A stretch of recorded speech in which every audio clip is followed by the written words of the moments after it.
Hello, everyone. Welcome back. This is episode 6 of This Is Who We Are. My name is Steve Greenfield, and I thank you for joining. I'm going to start today with a very brief summation, a very simple concept that sums up everything that I was talking about in last week's episode. Our divisions are caused by false information delivered to us for profit by people who do not deserve our trust. I'm going to say that one more time.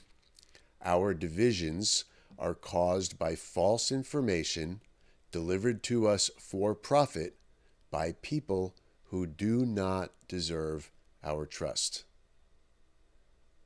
Now, instead of just letting that sit there and say, well, why do you deserve our trust? How do I know that what you're saying is true?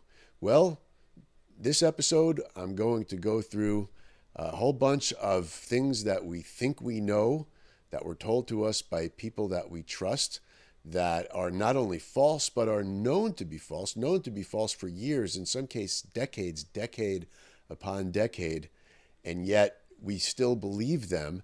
And we believe them not because we know them to be true, but because we trust the people that are telling us that they are. And again, these are people who are selling us these falsehoods for their own profit, for their own power, and they do not deserve our trust. I think a lot about this old expression I first heard when I was a kid in the 1960s, the first time there was a meaningful anti-war peace movement in this country. And there was a very common expression at the time. It was on posters. What if they gave a war and nobody came? And that was really a profound thing. You could think about it because in the back of our minds, although we rarely focus on it and think about it and think about the implications of it, the people of any particular country are never the people that start a war, that convince their own population that they need to be at war. It is always started by people that are in charge and are in some way going to profit themselves or increase their own power when they do this, or the power of their class, or the people that they're engaged in commerce and politics with. That is how wars start. That is entirely how wars start. And so in relation to that, as an offshoot of that, I ask, what if they gave a culture war and nobody came? What if we just did what I was talking about at the end of last week's episode, where I was demonstrating how we do not create a full package of concepts by which we decide whether or not we're going to relate with other people, and how we're going to relate with those people in our private lives. We do not insist that everybody like all the same sports and all the same music and everything else that we like. If we just want to go out and have pizza, the only thing that matters in that moment is if they like pizza. And so what's happened in this country is that we have actually reached the point where some people think that people in some hostile tribe drive a certain kind of car. They think that liberals drive Volvos. They think that conservatives drive pickup trucks. They think that liberals drink wine. They think that conservatives drink beer.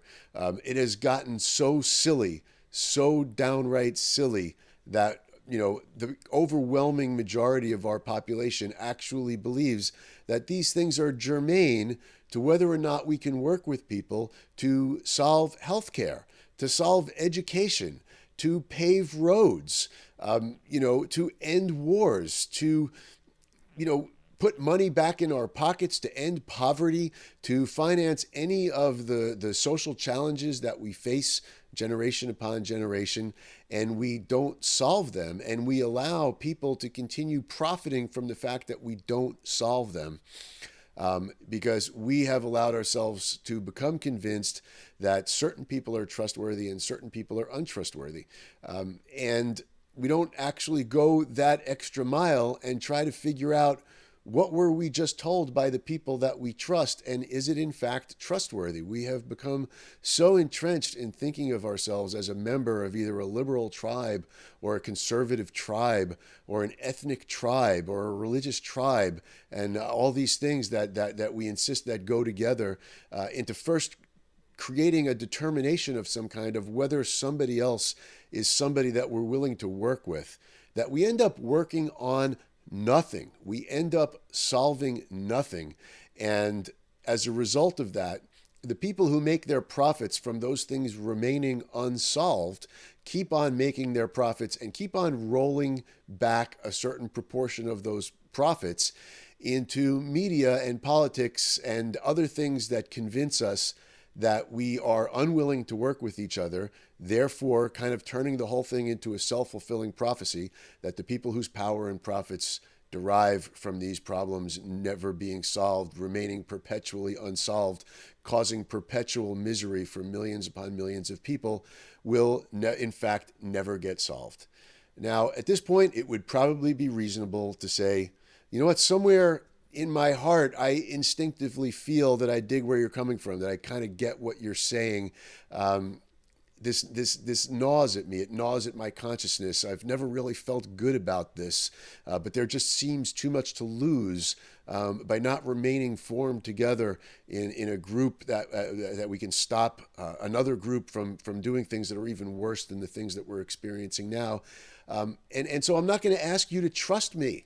Okay, I'm not going to ask you to trust me on this, right? If I'm telling you that the divisions that we have are caused by false information delivered to us by people who profit from those divisions, well, for starters, obviously, I'm sitting here in my basement in my 1,200 square foot ranch house with no commercial sponsors, sitting here in front of my piano and one of the microphones I use for my suspended music career that I hope will come back if when this pandemic eventually ends.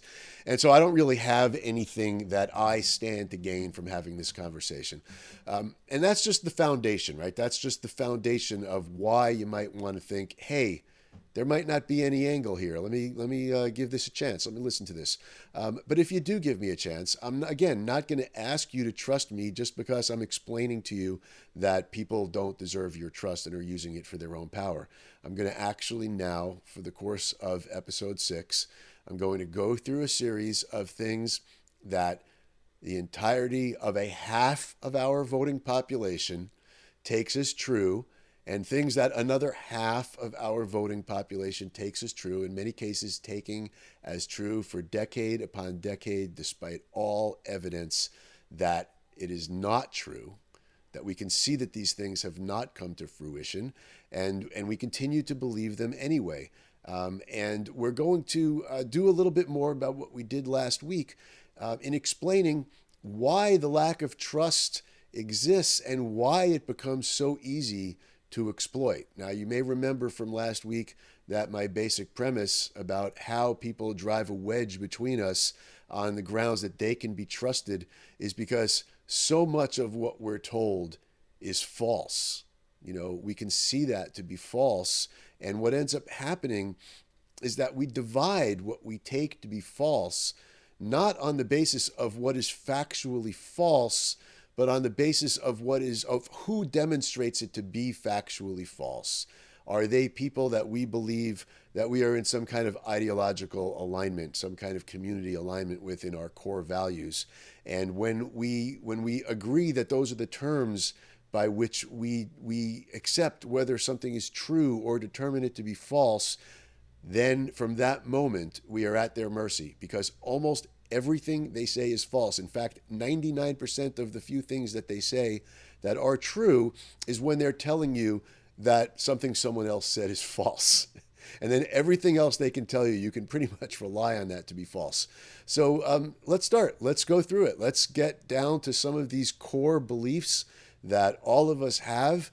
We don't all have these same beliefs. That's really the problem, right? Most of this country has two completely separate sets of truths that they believe and are absolutely convinced that there's a hostile force facing them that believes nothing but falsehoods. And both of these large groups of people believe the exact same thing about themselves and about each other.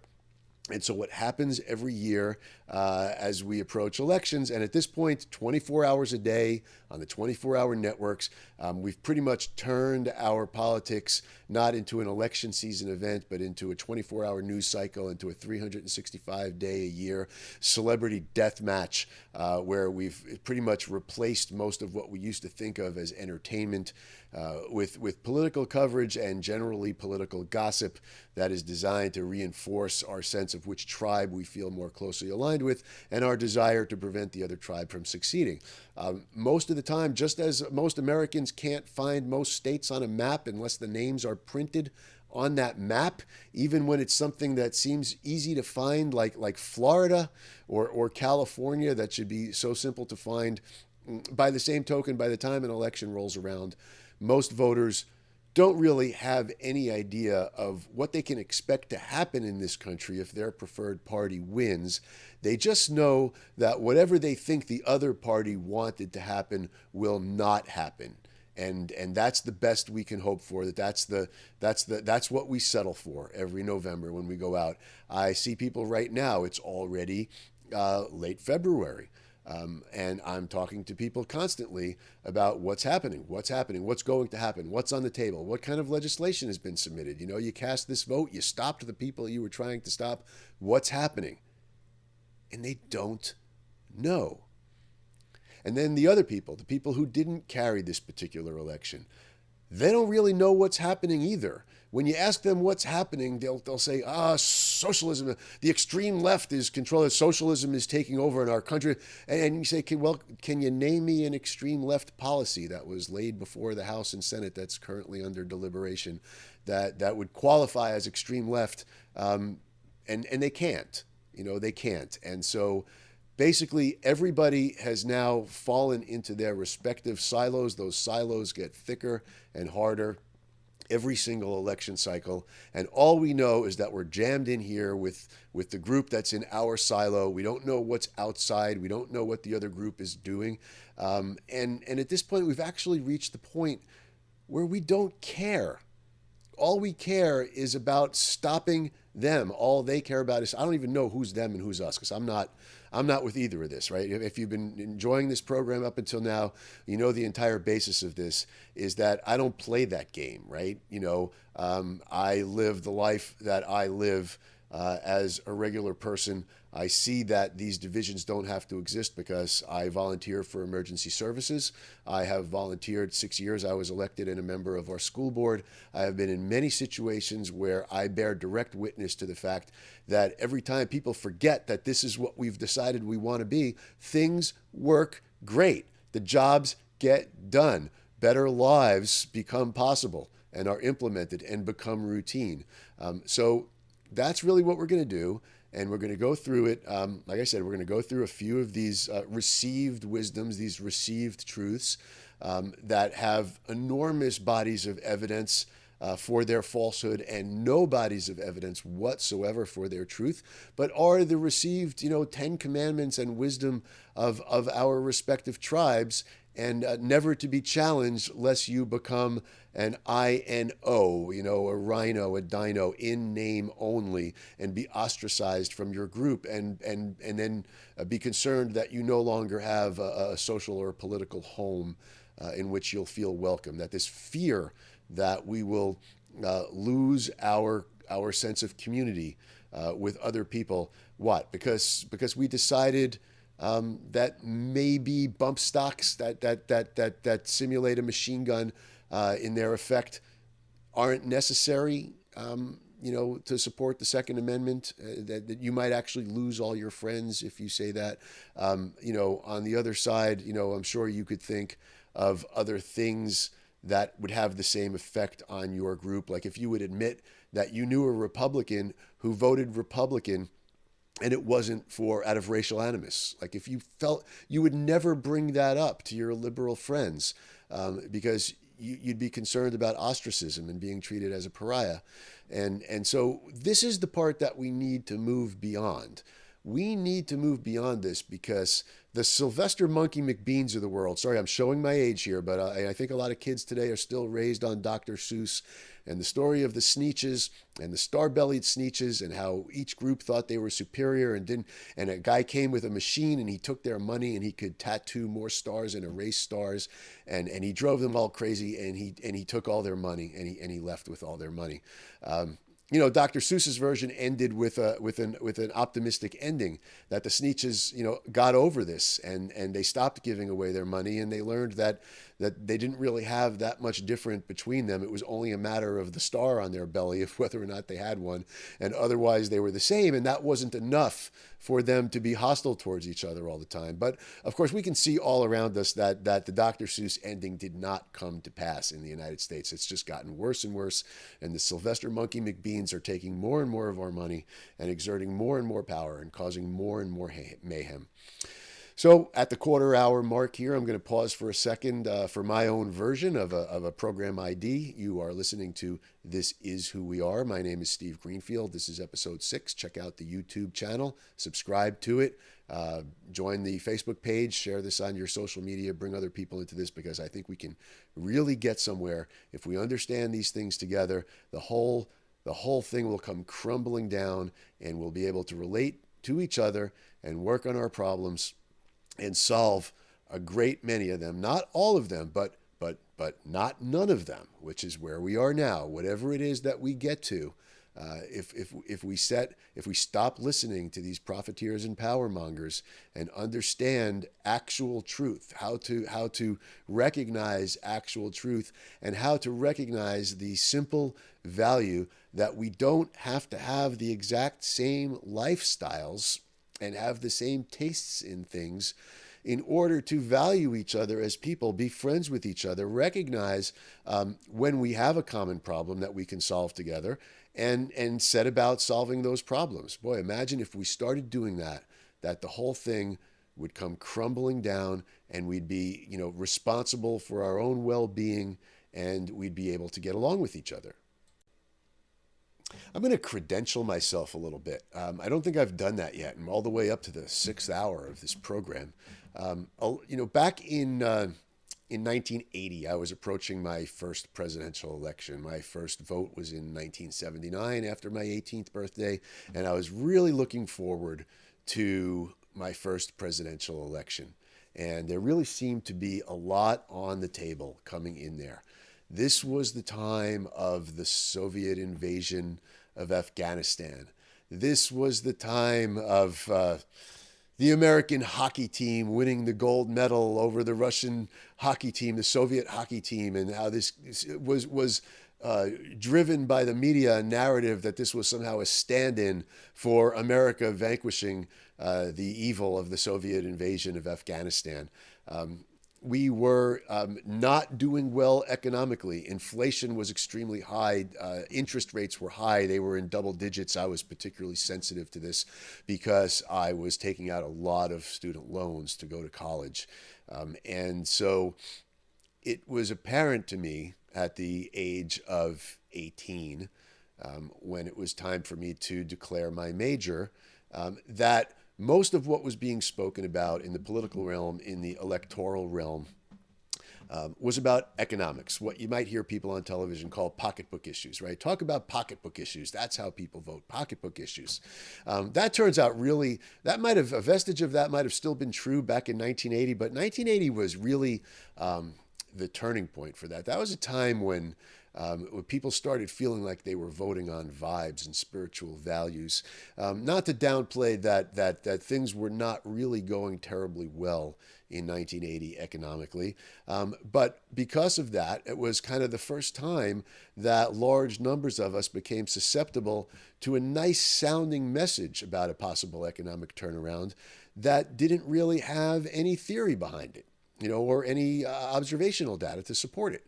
And so I chose to major in economics. I didn't really have a career plan that I could attach to a major at that time. That was when I was first formulating that I wanted to go into music. So what my concentrated field of study academically would be was available to me to choose out of interest rather than out of career goal. And it being a presidential election year, it just felt to me like economics would be something to learn about so that I could cast an informed vote. I was this idealistic teenager.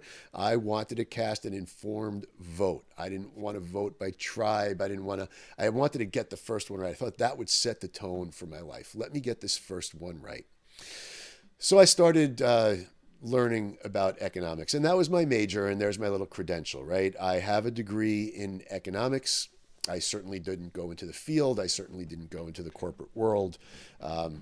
But I do follow events in that field and theory in that field, especially in application to politics, because I truly, I truly feel kind of a pain in my soul when people are being misled.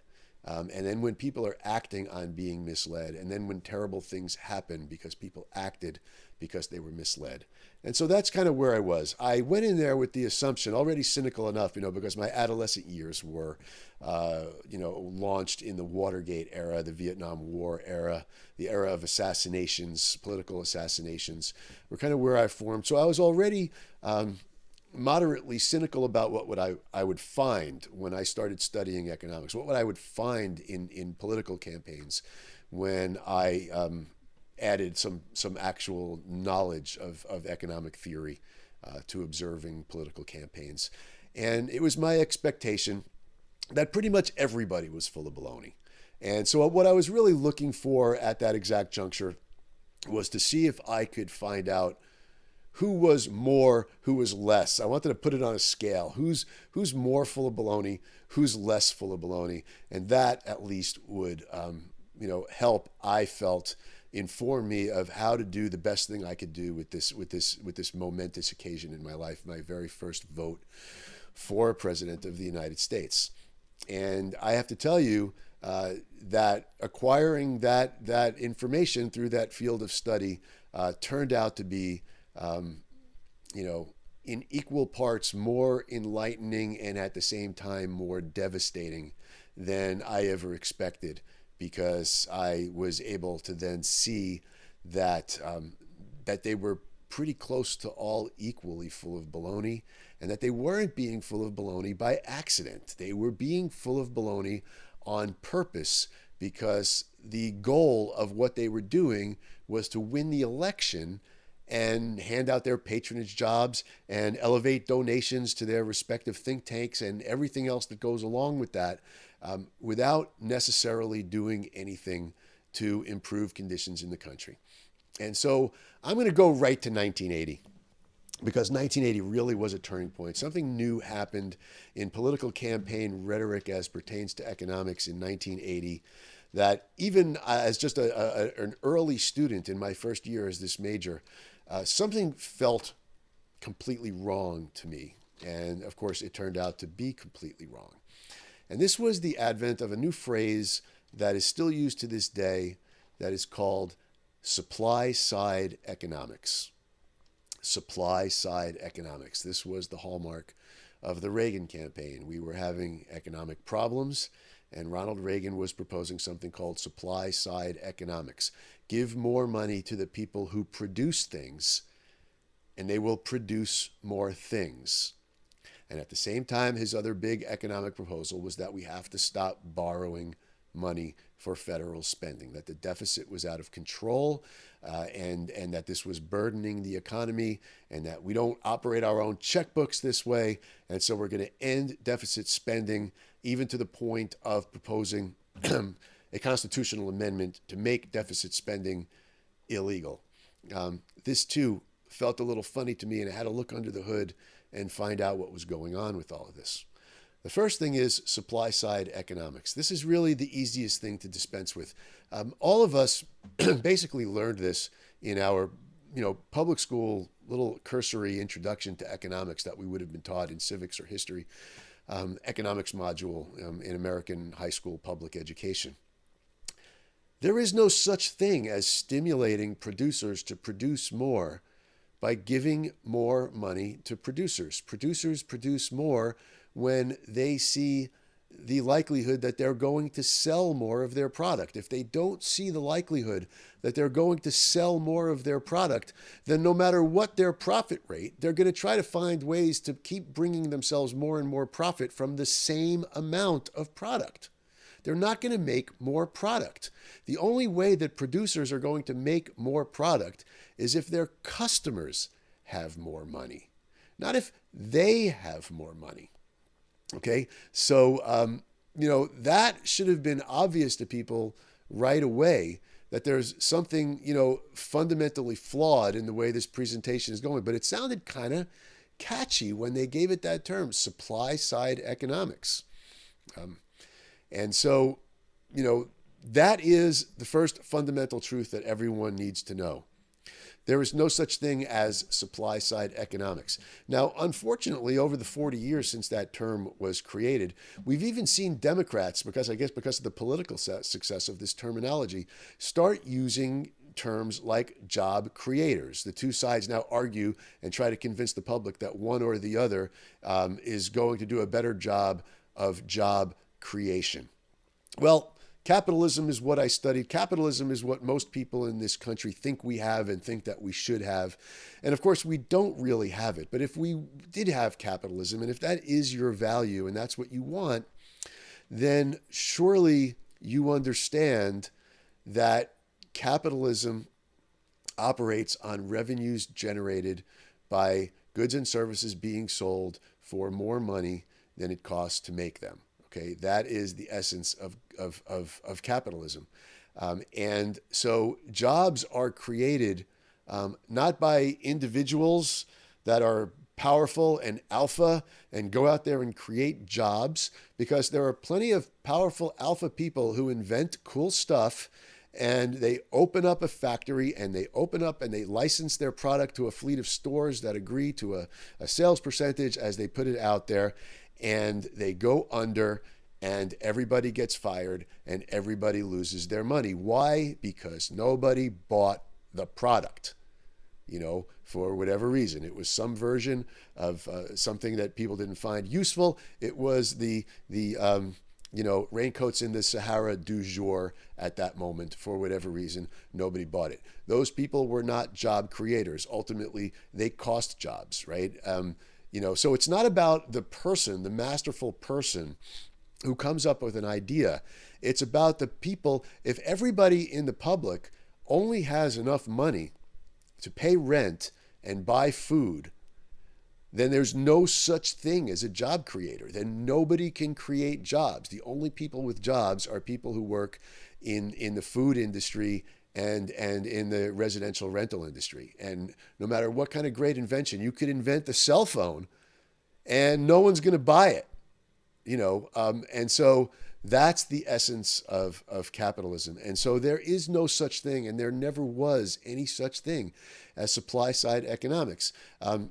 There have been entire states in conservative states that under the conviction that this thing is real and they can do it, have implemented legislation that make it happen, that end taxes to the wealthy, that end taxes to businesses, that just turn over money, that slash public services, that try to balance their budget on the drastic contraction of public services. And every one of these states have collapsed. Kansas, Arizona, every single state that's done it has collapsed. Every effort that we have tried it on the national level has caused loss. And the reason that it consistently does that is because it's theoretically unsound.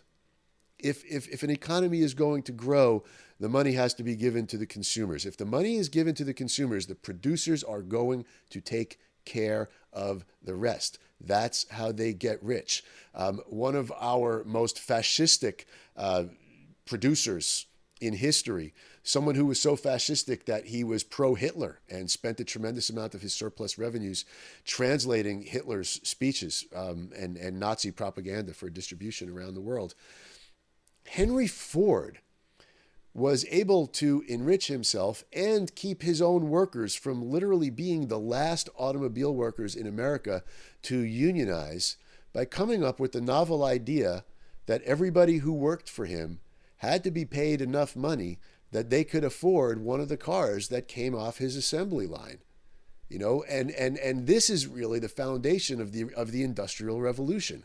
The product has to be able to clear. Whatever the producers are putting on the shelves, it has to clear. If it doesn't clear its inventory, the point of sale goes out of business, the store goes out of business, the dealership goes out of business, the factory goes out of business. This is the most fundamental principle of capitalism. The product has to clear. So if you give the money to the consumers, the producers are going to take care of their end on their own, because that's the profit motive. That's how it works. So there, we're going to take a quick break again at the 30-minute mark as it approaches. You are watching episode 6 of This Is Who We Are. My name is Steve Greenfield. I'm going to amend that title a little bit with This Is Who We Are, but we don't have to stay that way. Because we really don't. And if we could understand that we are receiving false information and taking it as articles of faith because we trust the people that are delivering this information, then we can cease turning to them for information, turn to other sources, turn to each other, discuss with each other, to come to understanding rather than to come to victory. We could come to a day where we never see the expressions slams or owns as the title of an article or a video.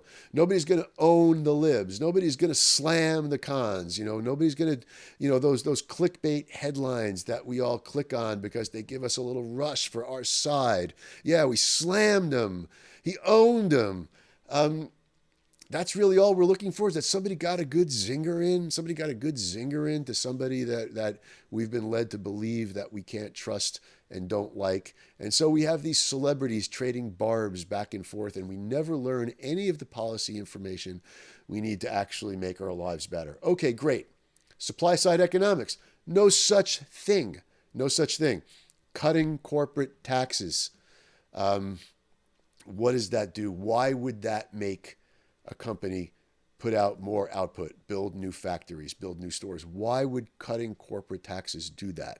The main way that you know that it can't do that is that corporate taxes are not charged against revenues. Corporate taxes are charged against profits. Corporation tax rate is 0. If we had a 90% corporate profit tax rate, which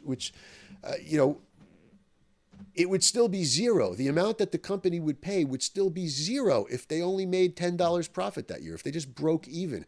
They may have moved $2.5 billion worth of product, right? But if they only broke even, then their tax rate, even if the legal tax rate is 90%, the amount of money that they send to the government will be 0, because taxes are only charged on profits. Unlike our personal income taxes, right? We get stuff deducted from our checks. It's deducted right there out of income. We don't get to blow all the money on purchases and then say to the government, I got no money left. I used up all the money. I have no profit. You can't tax me. But that's how corporate taxes work. When they don't make a profit, they don't pay any taxes. And so the whole notion of expanding production by cutting the corporate tax rate, all that happens when you cut the corporate tax rate is that they keep more of the profit. They turn more of that profit over to their shareholders or to their executives in the form of bonuses for having reached some benchmark of where they were supposed to get with their profits that year in order to get a bonus, right? And so however that bonus came about, even if it came about not from streamlining the operation, expanding into new markets, even if the profit just came around because they lobbied enough legislators to cut the taxes on the profits sufficiently that they hit that target, they're going to get their bonus, okay? But they're not going to expand output, because none of that dividend money and none of that executive bonus money went to consumers. And only when money goes to consumers is anybody going to expand their output. So it's the same principle on the other part of supply side economics, right? You don't give the producer more money. That just makes them wealthier and makes us poorer, because it's our money that's being given to them, and then we can actually consume less. This is actually a harmful policy, and that's why the states that have tried it have all collapsed. And so now let's turn to the budgetary end, to the slashing budgets. Well, the money that's spent in the public sector, if you're paying cops, firefighters, teachers, highway people that are paving the roads, those people take that money back to their supermarkets and movie theaters and their landlords, and they spend that. You cut that spending and you put all those people on the unemployment line. The first thing they do is stop spending. They go down to subsistence spending, right? They just pay for rent and food. Then the private sector, they go out of business. The movie theater goes out of business.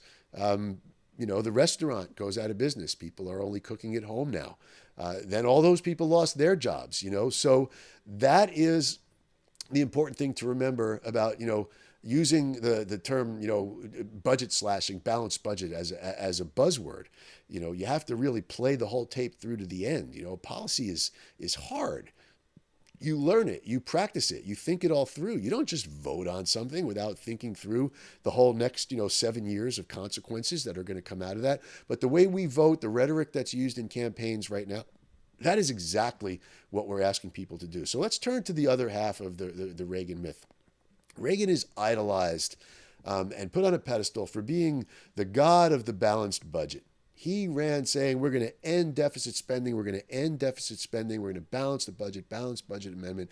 To this day, everybody somehow remembers Ronald Reagan as the great crusader for balanced budgets, that small government, low government spending is the very essence of Reaganism. It is used to this day. People, Democrats and Republicans alike, trying to liken themselves to Reagan every time they are in a political setting because it is believed that being a budget hawk and being conservative in public spending and letting people keep more of their money in their own pockets and not running up enormous interest rate payments that our children and grandchildren and great-grandchildren are going to have to be paying is what we remember about Ronald Reagan. Now, what is the problem with that? The problem with that is that Ronald Reagan took a 192-year-old federal deficit that included the Louisiana Purchase, the Civil War, Reconstruction, World War I, the Great Depression, World War II, the Korean War, the Vietnam War, and the War on Poverty in the Great Society. He took all of that encompassed in building up this 192-year-old national debt. And he tripled it in just 8 years. He tripled. It took 192 years to get to that point with all of these major things that were major public expenses along the way. And in just 8 short years, with no big war, no big depression, no big nothing, Ronald Reagan borrowed so much money that 192-year-old debt was triple what it had been at the end of just 8 years. Think about the magnitude of that. If a successor had tripled it again, that had really done what Reagan had done, then that would have been a 9-fold increase, and then a 27-fold increase for the president after that, and so on. Such was the magnitude of the record levels of debt that were actually incurred by Ronald Reagan in the course of establishing this myth about himself as the founding father of budgetary restraint. That's just fact. So and we're long since at the point where Democrats are even joining Republicans in agreeing to view Ronald Reagan as a balanced budget icon. And it is a devastating thing to the public consciousness and our ability to cast informed votes when we think that, because people aren't going to go through the whole explanation. They're just going to say, I look up to Ronald Reagan. And you're going to think that you know what that means. But in reality, when somebody looks up to Ronald Reagan from a public expenditure standpoint, they believe that we should borrow 3 times as much in just an 8-year period than we borrowed in the previous 192 years. That's the reality of it. That's just fact.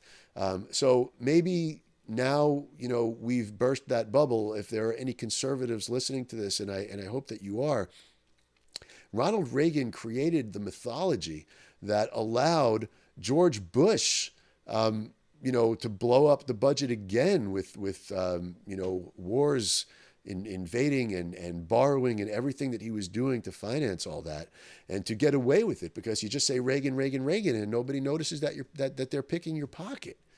and picking your children's pocket, all the things that you believe you're stopping politicians from doing when you vote for people that claim to be fiscally conservative. They are the most free spending, free borrowing people of all, and they get away with it because we have fallen for these buzzwords that are based on the most easily demonstrable falsehoods of them all. So I'm going to stop talking about that now because I don't want this to become too one-sided. For the liberals out there, I want you to remember that in 2015 and 2016, Nobel Prize winning Princeton economics professor, New York Times columnist, certainly, I can't even pretend that I'm within, 1,000 miles of the kind of credentials and experience that a Paul Krugman has. But then the question becomes not what those credentials are, but what are they used for? Did somebody use their credentials as a way to get you to trust them?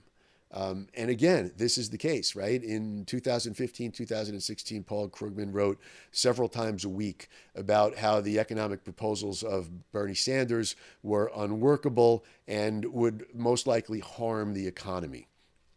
I don't know if he was angling. He wanted to, one thing in his career goals that he hasn't achieved yet was being on the Fed or being the Secretary of the Treasury, whatever it was he might have been looking for by assisting Hillary Clinton getting in when this surprise insurgency of votes, many of which came, over 2 million of which came from right-wing people who would go on to vote for Trump, because we do know, somehow many of us feel in our gut when we're being lied to, right? Yeah, 2 million Bernie Sanders primary voters voted for Trump in 2016. And they weren't, angry leftists who were angry at Hillary Clinton.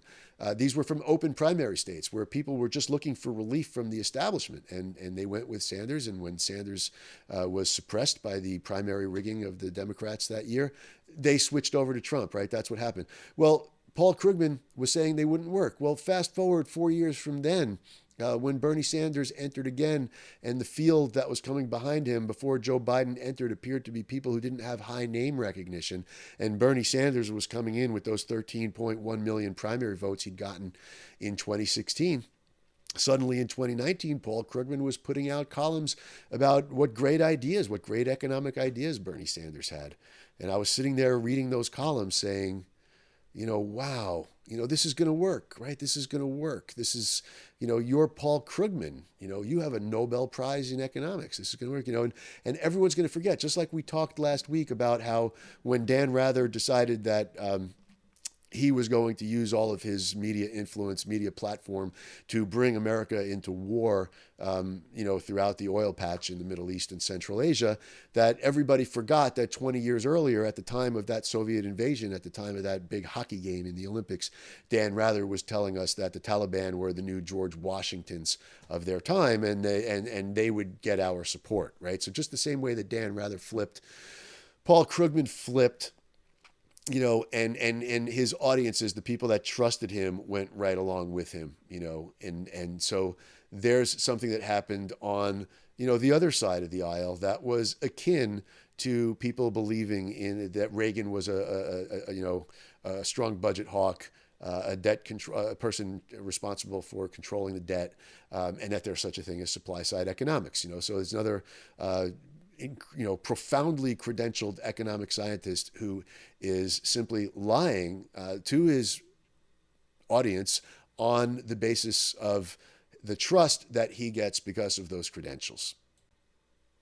So let's turn back for a second to what most conservatives think are at the core of their own ideology. They're against handouts, right? They're against welfare. They're against, people who didn't work for the money, getting the money from people who did. And there's also a significant amount of awe of the founding fathers of this country, the George Washingtons, the John Adamses, the Thomas Jeffersons, the James Madisons, or at least the perception that conservatives want to believe that they hold the founding fathers in very high esteem. What was the biggest welfare program and combination federal borrowing and giveaway welfare program in the history of the United States? All right, I'm not going to wait for you to guess. It was the Louisiana Purchase. That was followed many years later by the homesteading system, where all that land that Thomas Jefferson had borrowed money to purchase from the French after it was fully explored and marked out, federal legislation was created to just give that land away, either completely for free or, pennies per acre. Nothing related to anybody's attempt to assess a market value or productive value of any of this property, because the goal at that time was to incentivize westward expansion, to incentivize the genocide of the Native Americans that moved out there. Yeah, those sod busters that went out there, folks, they went out there to till the soil, as it were, to put a string around 40 acres of land and start tilling the soil, and they were protected by the United States Army. Because there were indigenous sovereign people who did not recognize that that land was French, who did not recognize that a financial transaction could make that land American. It was their land. It had been their land for centuries. There were millions of them upon it. They depended upon, to a large extent, the free roaming food supply that was out there. That was the basis of their own culture and economy and subsistence and lifestyle. And they saw white men with guns coming to take it all away. And it was, in fact, it was white men. Let's be clear about that. This massive federal borrowing, which would have been in the hundreds of billions of dollars in today's money. This was a debt in today's dollars, again, hundreds of billions of dollars, possibly the trillions of dollars, because then you need to factor in that we had to expand our military out into that territory and pay for that and to supply it and to feed it during the entire era of Western expansion has to be added on top of the cost. So at this moment, I'm going to pause. I'm at the 3/4 hour mark. You are listening to This Is Who We Are. My name is Steve Greenfield. Remember, this is who we are, but we don't have to stay this way. And I know that we can transcend it. So where were we? Right, we were dealing with mythology about public spending, borrowing, welfare, giveaways.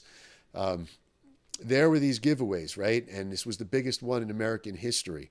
And so a lot of people look back at their own ancestry in the American Midwest and say, well, my ancestors, they worked the soil. They worked without rest. They brought forth food, and textile raw materials for the American people. And they worked and they worked and they worked. And so it was appropriate that it be considered their land and that it be passed along to their own children. We worked for it. And you did work for it. You absolutely did. Anybody on the other side of the aisle who's saying that wasn't worked for, you're confusing things. Nobody worked for the access to the land, that's for sure. We're going to talk about that. Nobody worked for the access to the land.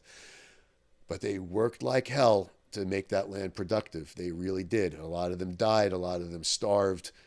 You can't deny the people who see this as their heritage that this is genuinely what happened.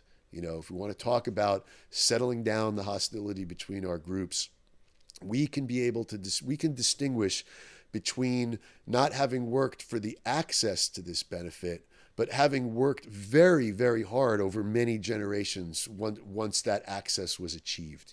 We should recognize the value of that, because what do people in liberal circles, in pluralistic circles, in reparations circles, in all of those circles, what is it that they're talking about at the core? So let me turn this back to conservatives right now who think that they're fighting against a system of handouts that only holds people back. Did this system of handouts hold your ancestors back, or did they in fact rise to it and thrive and pass that property and prosperity down from generation to generation? And that is what people are talking about in the reparations discussion today and other forms of equity discussions.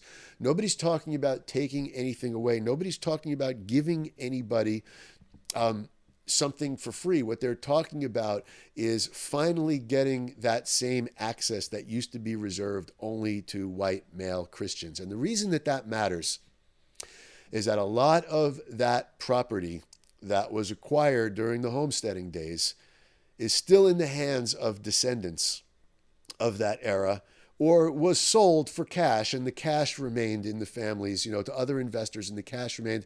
That's what equity means, right? What do you have? What do you have that you can transfer, that you can leave behind to anybody you want? You can write it up in your will. It doesn't even have to be your family.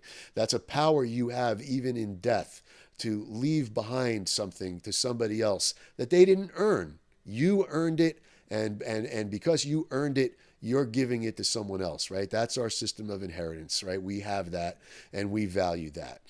Um, you have to have it, right? You have to have it to leave it to someone. And so people who were never granted that access, people who did nothing but work for wages generation after generation, and work for low wages generation after generation, because they couldn't get into colleges and be socially mobile. They had bad schools. They had whatever was the issues that were generating that continuing low wage, that not even having access to equal wages, let alone property, let alone something to leave behind.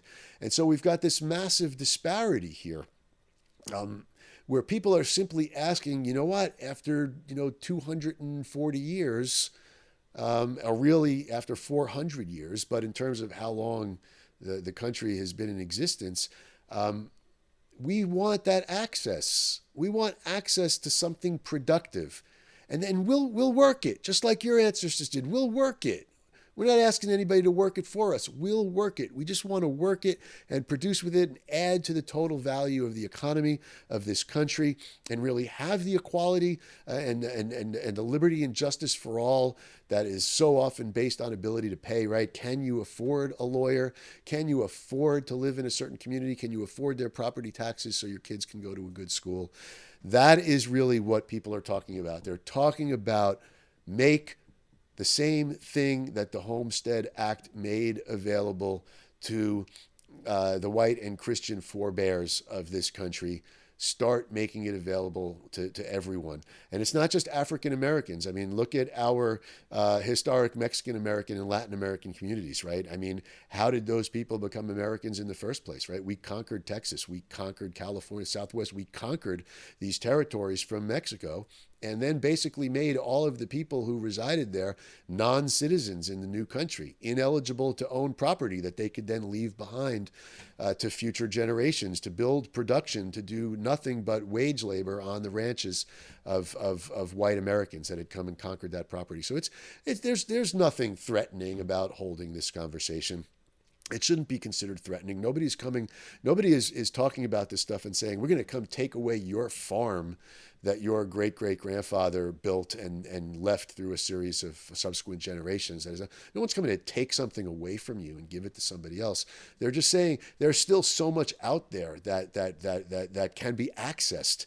And so can we please be given that same access that we were denied so long ago and are still denied, that other people got and are still living off the inherited benefits of that access all these generations later. See, there is a polite conversation, right? There's a polite conversation about equity, about breaking down the mythology. Yeah, your forebears did that work, but they did it on, let's be truthful about it. It was a public welfare program, okay? And a public debt-driven welfare program.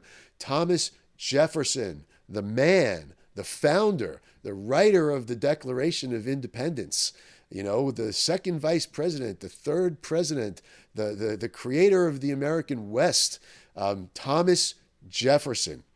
It was welfare. It was debt-financed welfare, the largest in the history of our country. That is not a put down. That is not a demythologizing of Thomas Jefferson. That is just literally an appreciation of what the actual principal accomplishment of Thomas Jefferson was that made him so worthy of this adulation. People are worried, are his statues going to be taken down because he owned slaves? Perhaps that's a particular conversation that's worth having.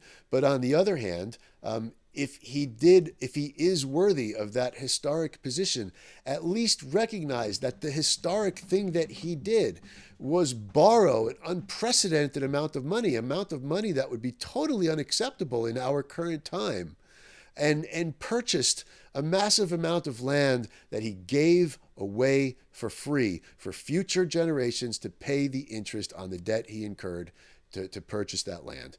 It was a public welfare program. It was an intentional policy to incentivize the growth of the nation. And so when people are talking about those same things today, they are talking about the same thing. It's a conservative value. It's a founder acknowledging value that we are going to be incentivizing the full development of this country and the full development for all people who live in this country. And I know that conservative people are convinced that they believe that we have equality here and that we believe in equality here and that this is a founding principle of America, a core. And you find yourselves wondering, why do so many people believe that equality doesn't exist? It exists. Well, this is the reason why they believe it. It's partially because they didn't have that access, and it's partially because you don't seem to be aware that when your ancestors got that access, it was a very liberal program. It was a borrow and spend program that was then given away for free to chosen recipients who had done nothing in particular to merit it other than to promise to apply their ingenuity and their entrepreneurship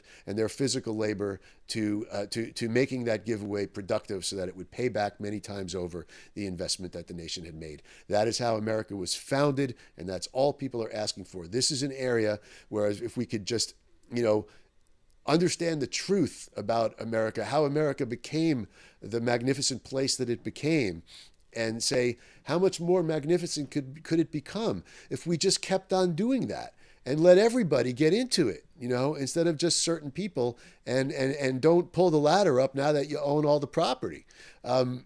That's what people are talking. This is a conservative value. We don't have to listen to the profiteers that are telling us that we're at odds about this and writing false histories about how all that land came to be acquired and developed in the first place and the merit by which it was passed on to future generations. We don't need to let them divide us on that basis. We know the truth. We are now at the point where there's only about 2 minutes left in this week's episode. I could really, about these myths that we have and these lies that we're told, I could go on about them. I could do an entire college semester on them, and I'm sure other people have. There's a book in here, and maybe I'll write it.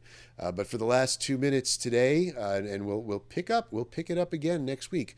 But for the last 2 minutes today, I want to talk about what's striking me at the moment of the most reductionist and devastating use of rhetoric that liberals and conservatives are using, respectively. One of them is Russia. Russia. Democrats have convinced their supporters that all Republicans are working for Russia, that they're all Russian assets, not just like accidentally working for Russia. They're actually stating out loud that there's information out there that suggests that many of these people were acquired as Russian assets, even during the days of the Soviet Union, as if today's Russia is in any way the same thing as that. By the same token, they're saying that the Green Party is working for Russia. That makes perfect sense. The most right wing among us and the most left wing among us are all working for Putin, right, to try to stop the Democrats from winning elections. How does that make any sense? Liberals, I beg you, nobody is working for Russia. This is like reverse McCarthyism. Liberals think of themselves as the people who ended that. Stop with the Russia. Nobody's working for Russia. And conservatives, stop with the socialism. The only socialism that's out there is the socialism that you support. Fire departments, police departments, the military, the highway department. Boy, even the Daytona racetrack was socialist. It was built by the city of Daytona and run by the city of Daytona for decades. Let's stop with the socialism. Let's stop with the Russia. Let's talk about the issues. That's it. This was episode 6 of This Is Who We Are. My name is Steve Greenfield, and I'll see you next week.